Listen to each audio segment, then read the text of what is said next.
Hello guys, so today I'm going to be giving you another watch review, and we're going to be talking about a very popular and much talked about watch online, which is the Hamilton Khaki Pilot Automatic Day Date, and also known as the Cooper or the Hamilton Interstellar watch. Now you probably, before coming across this video, you probably have seen many other reviews of this watch, but I just did want to share my thoughts on it because I knew about this one for a while, and then it took me a while to eventually get it, and that's because I guess it's not a cheap watch, it's not an expensive watch either, but there were some hesitations about it, mainly the size. And yeah, I mean, I was back and forth about whether I liked this kind of dial. It does look, as you can see, very busy, but a bit more on that later. Not at all. It's actually a fantastic, perfect dial. So this watch, to get the basics out of the way, it's a big watch by dimension, and also by how it wears too. The dial, it's a 42 millimeter watch, but the unusual thing about this is, it doesn't really have the typical lug design of many watches, right? The whole thing is basically, round and circular, as opposed to any kind of extended legs. I generally like lugs that actually extend out, not too much, but I think it's part of the look of the watch. So it's unusual. There are no lugs essentially. So what that means is that what I found actually is it wears more like an instrument on your wrist, which could be, a good thing or a bad thing depending on your preference. But you see how it traverses basically my whole wrist, the dial, right? It's entirely dial, and so the effect it gives really is like, it does genuinely feel like you're having an instrument on your wrist. And I did actually enjoy that aspect of it. And now, as I'm looking at this, as I'm reviewing it, I think it looks great. So yeah, let me get it off again. So it's a 42, but the lug to lug is just 48. So for reference, I have a 6 3/4 inch wrist. I think this is gonna work perfectly fine for anyone with 6.5 inch wrist. Some say even smaller, but I think 6.5 and up, you're gonna wear this and not really have an issue with the size. But in terms of the look of it, you have to be okay with a big looking dial. Now, sometimes I have 41 millimeter watches that look more like a 39. This one is a 42 that looks like a 42, right? The Omega Seamaster line, for example, that's like a 42-ish, I think. Like, that doesn't look quite as big. This, because it's entirely dial, it is true that it looks its size. Now, you've probably seen many photos where people kind of tilt this watch, and look at the beauty of that, right? That's, I think, one of the highlights of this watch, where you have it looks flat, but it's actually, you've got the slightest hint of dome that distorts the face. And really, I think it just fits the whole interstellar theme, the space theme, really well. It actually doesn't even look like a typical pilot's watch to me. It's really its own thing. I know that it's got, the Flieger and a Type B numeral layout. So that is borrowing from, traditional pilot designs. But in terms of the overall watch, it being on steel, and then just the markers on the face.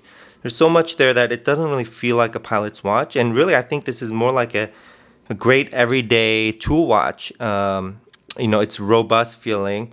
There are some gripes I do have about it, but we'll get to that at the end. A couple more, positive things about this.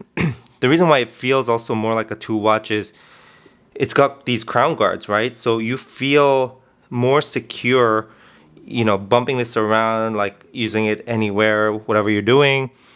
And a lot of pilot's watches don't have this kind of design here with the crown guards. It is a push-pull, but still got 100 meters of water resistance, so you can go swimming with it, no problem. And the movement inside is also very nice. You have the the Hamilton H40, which has a 80-hour power reserve, and that's really hard to find in this price range. The other place you can look for that kind of power reserve is Seiko, and their 6R35 or 6R31 movements. So this is a really good deal, right? Now, I'm not usually a huge fan of the day date function. I just rather would have a date. This case, it's neither good nor bad because I think it adds symmetry. I don't know, because the dial's so big, I don't think they could have filled that area just with the arrow marker up at the 12. So I think it's fine, and I initially worried, like, is this even going to be a very legible, useful watch? Because look how much text and look how much stuff there is on there, right? The numbers on the outside, numbers on the inside, day, date, skeletonized hands, so you have like these broken up sections. Yeah, but let me tell you, the way the hands are, you see how thick they are, and the way it's skeletonized, and I found that actually when you have hands that taper out like this, they make it much easier to read. And so I found that actually this is still the most legible, easy to read at a glance watch that I've handled and that I have. I don't know, there's something about it. When you experience it, you'll realize you can just really literally glance at it and know the time right away. That's not true for many automatic watches. They've got the look and everything, but they're not necessarily the most useful for reading. But this one is perfect for that.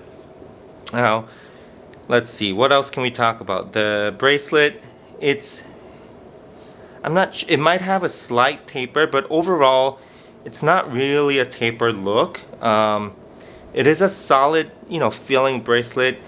I think it kind of has that typical, Hamilton mid-range finish overall.